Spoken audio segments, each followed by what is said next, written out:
Hello दोस्तों, स्वागत है आप सभी लोगों का फिर से आपके अपने चैनल राइजिंग स्टार क्लासेस पर। तो दोस्तों, आज की इस वीडियो में मैं आप लोगों को सिविक्स यानी कि नागरिक शास्त्र का पेपर पैटर्न बताने वाला हूं कि 2025 में नागरिक शास्त्र का पेपर कैसा आएगा, कितने क्वेश्चन होंगे, कितने एमसीक्यू टाइप क्वेश्चन होंगे, कितने दीर्घ उत्तरीय प्रश्न होंगे। सब कुछ आज की इस वीडियो में मैं आपको बताने वाला हूँ। ठीक है, तो जितने लोगों का आर्ट स्ट्रीम है और जिनका नागरिक शास्त्र सब्जेक्ट है, उनके लिए ये वीडियो बहुत ज़्यादा इंपॉर्टेंट होने वाला है। तो पूर्णांक जो होगा वह 100 अंकों का होगा, यानी 100 नंबर का पेपर आएगा। और समय आपको कितना दिया जाएगा, तो 3 घंटे 15 मिनट दिया जाएगा। प्रारंभ के 15 मिनट परीक्षार्थियों को प्रश्न पत्र पढ़ने के लिए निर्धारित है। यहाँ पर कुछ निर्देश दिया गया है जिसे पढ़ना बहुत ज़रूरी है। ठीक है, तो सबसे पहले आपको क्या करना है, पूरे निर्देश को अच्छे तरीके से पढ़ लेना है। सबसे पहला निर्देश है कि सभी प्रश्न अनिवार्य हैं, यानी हर प्रश्न को करना है आप लोगों को। ठीक है, प्रश्न संख्या 1 से 10 तक बहुविकल्पीय प्रश्न है, यानी 1 से लेकर के 10 तक जो क्वेश्चन दिए गए हैं वो एमसीक्यू टाइप होंगे। ठीक है, बहुविकल्पीय प्रश्न होंगे।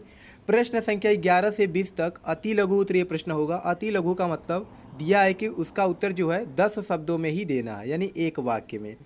प्रश्न संख्या 21 से 26 तक लघु उत्तरीय प्रश्न पहला, यानी थोड़ा सा लघु उत्तरीय प्रश्न से बड़ा होगा, जिनका उत्तर आपको 50 शब्दों में देना है। प्रश्न संख्या 27 से 30 तक लघु उत्तरीय प्रश्न दूसरा है। ये क्या होगा, पहले वाले से बड़ा होगा, जिसका उत्तर आपको 100 से 125 शब्दों में देना है। ठीक है, प्रश्न संख्या 31 एवं 32 दीर्घ उत्तरीय प्रश्न है, जिनका उत्तर 250 शब्दों में देना है, क्योंकि ये दीर्घ उत्तरीय प्रश्न के अंतर्गत आते हैं। सातवां दिया है कि सभी प्रश्नों के निर्धारित अंक उनके सामने दिए गए हैं कि कौन सा प्रश्न कितने अंक का पूछा गया है। सबसे पहला है खंड क, जो कि क्या पूछा जाएगा, बहुविकल्पीय प्रश्न 1 से लेकर के 10 तक। पहला क्वेश्चन है कि निम्नलिखित में से कौन सी संधि परमाणु निःशस्त्रीकरण से संबंधित है। ठीक है, स्टार्ट है कि एनपीटी है, सॉल्ट है या नाटो है। तो आपको बताना है इसमें से कौन सा ऑप्शन करेक्ट है। जो ऑप्शन करेक्ट होगा उसको लिखना होगा। वैश्वीकरण किस प्रकार की अवधारणा है, आर्थिक है, राजनीतिक है, सांस्कृतिक है या बहुआयामी है। तो ऐसे ही 10 प्रश्न पूछा गया है, बहुविकल्पीय प्रश्न। ठीक है, तो यहाँ से आप चाहेंगे तो 10 नंबर बहुत आसानी से पा सकते हैं, अगर आप अच्छे से पढ़े हैं तब। अब अगला जो सेक्शन है वह अति लघु उत्तरीय प्रश्न है, यानी जिनका उत्तर आपको कितने शब्दों में देना है, 10 शब्दों में देना है। सुरक्षा से क्या तात्पर्य है, किन्हीं 2 अर्थ अस्त्र नियंत्रण संधियों का नामोल्लेख कीजिए। वैश्वीकरण से क्या अभिप्राय है, पृथ्वी सम्मेलन किस समस्या को लेकर आयोजित किया गया था। बिल्कुल ऐसा ही पैटर्न रहेगा 2025 में भी। ठीक है, 10 एमसीक्यू टाइप क्वेश्चन रहेगा, फिर उसके बाद अति लघु उत्तरीय प्रश्न रहेगा, फिर लघु उत्तरीय प्रश्न में भी 2 टाइप रहेगा, फिर दीर्घ उत्तरीय प्रश्न रहेगा। ठीक है, तो जैसा ये पेपर है सेम ऐसा ही पेपर आपका आने वाला है। साक्षी संपदा का क्या अर्थ है, केंद्र में प्रथम बार गठबंधन सरकार कब बनी थी। ठीक है, तो 20 क्वेश्चन जो होगा 11 से लेकर 20 क्वेश्चन यह 10 शब्दों में देना है, और इनके कितने नंबर मिलेंगे, तो 2-2 अंक मिलेंगे। अब आता है लघु उत्तरीय प्रश्न पहला। तो पहले वाले में आपको कितने शब्दों में देना था, तो 50 शब्दों में।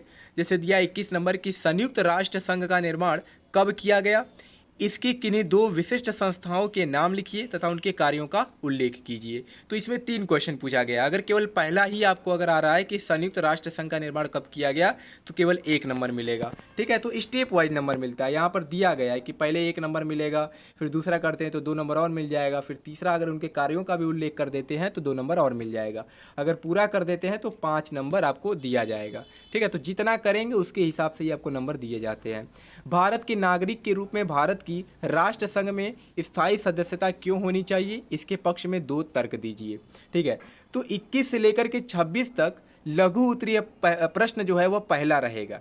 ठीक है, जो कि 50 शब्दों में इसका उत्तर देना है। फिर आता है लघु उत्तरीय प्रश्न दूसरा, इसका उत्तर आपको 100 से 125 शब्दों में देना है। ठीक है, तो ये थोड़ा सा बड़ा हो जाएगा। भारत और चीन की उभरती अर्थव्यवस्थाओं में वर्तमान की एक ध्रुवीय व्यवस्था को चुनौती देने की क्षमता है। वर्तमान परिस्थितियों की दृष्टि से क्या आप इससे सहमत हैं, अपने मत की पुष्टि में तर्क भी दीजिए। तो आपको इसका बड़ा उत्तर लिखना है। अगर पूरा करते हैं तो 6 नंबर का क्वेश्चन है। ऐसे ही 27 से लेकर 30 तक जो है वह लघु उत्तरीय प्रश्न दूसरे वाले में पूछा गया है। अब जो लास्ट में पूछा जाएगा वह आएगा दीर्घ उत्तरीय प्रश्न। ठीक है, ये जो क्वेश्चन होगा ये देखिए 2 + 2 + 4 यानी कि 8 अंक का क्वेश्चन है। तो यहाँ से आप डायरेक्ट 8 नंबर पा सकते हैं। दक्षेस क्या है, इसका गठन कैसे हुआ, दक्षिण एशिया की प्रगति में दक्षेस यानी कि सार्क ज़्यादा बड़ी भूमिका निभा सके, इसके लिए आप क्या सुझाव देंगे? अगर ये आपको नहीं आता है तो अथवा में नीचे वाला भी कर सकते हैं। दो ध्रुवीय विश्व का क्या अर्थ है? इसके विघटन के 4 कारणों का उल्लेख कीजिए। तो जितने कारण लिखेंगे उतना आपको नंबर मिलेगा। एक कारण पे 1.5 नंबर दिया जाएगा, तो 4 कारण आपको लिखना है। अगर 4 कारण लिख देते हैं तो कितने नंबर मिलेंगे? तो यहाँ से 6 नंबर आपको मिल जाएगा। और 2 नंबर दो ध्रुवीय विश्व का क्या अर्थ है इस पे दिया जाएगा। तो स्टेप वाइज नंबर मिलते हैं। फिर 32 नंबर भी क्वेश्चन है कि निम्नलिखित देशों के साथ भारत के वैदेशिक संबंधों की व्याख्या कीजिए। पहला भारत पाकिस्तान, दूसरा भारत और चीन। अगर ये नहीं आता तो अथवा में ये भी कर सकते हैं कि गुट निरपेक्षता की नीति का क्या अर्थ है? वर्तमान परिस्थितियों में भी यह भारत के लिए प्रासंगिक है, इसके पक्ष में अपना मत स्पष्ट करिए। ये भी 3 3 6 6 2 8 नंबर का क्वेश्चन है। तो 2 क्वेश्चन पूछा जाएगा दीर्घ उत्तरीय प्रश्न में। अगर 2 क्वेश्चन कर देते हैं तो 16 नंबर आपको मिल जाएगा। तो ये सिलेबस है सिविक्स का, यानी नागरिक शास्त्र का। ठीक है, तो अच्छे से एक बार फिर इसको देख लीजिएगा कि कैसा आपका पैटर्न दिया गया है। इसमें सेम ऐसा ही पैटर्न 2025 में रहेगा।